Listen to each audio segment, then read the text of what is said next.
welcome to my channel. I'm a PhD candidate specializing in environmental informatics, statistical modeling, and spatial analysis.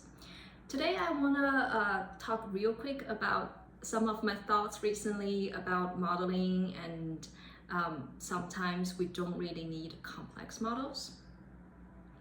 So in ecology, I think in general, sometimes, especially for students, myself included, sometimes we rush to complex models. Maybe we think complexity or large computation equal to better science. That might be true sometimes, but through comparing a few approaches recently in predicting wild birds distributions, I actually discovered a surprising but actually simple truth.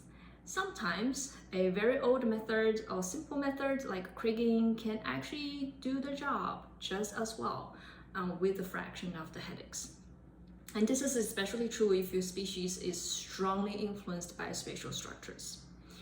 In any kind of modeling, I think sometimes we face this dilemma, a trade-off, that we either have to focus on the mechanisms, or we want predictive power, or we need efficiency.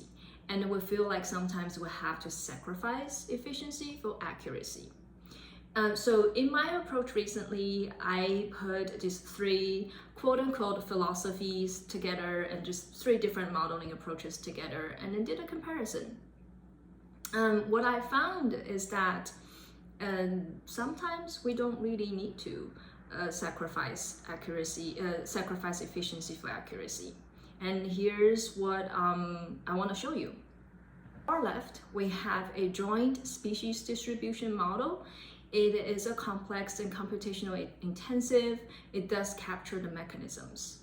In the middle, we have a machine learning random forest model, which does a really good job at looking at your environmental covariates and predict. So it has a really strong predictive power. And on the far right, we have an indicator kriging. So as you can see in the maps, kriging did a really good job. It captured a lot of nuances as well. So why? Why does such a simple model hold its own? It's because of spatial autocorrelation. In ecology, we think that things are close to each other tend to be similar than things that are far apart from each other. And so if your species distribution is strongly influenced by spatial signals, then the complex covariates can sometimes simply just be noise, right? Kriging captures this spatial structure. It doesn't really care a lot about your environmental influence if your spatial signal is really strong. So if your spatial signal is 80% of the story, then would you want to spend days and weeks focusing on the other 20% of the story?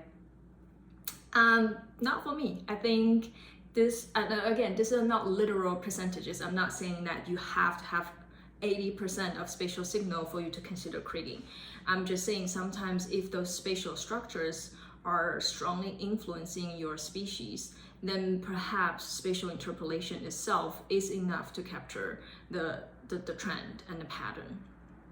So my main takeaway is this. Before you sink in days and weeks in complex models and complicated math, the very simple and easy thing to do is to check your variogram, which will reveal how strong a spatial signal is. And if that's the case, maybe kriging can be just as reliable and much more efficient way for you to try this species distribution models.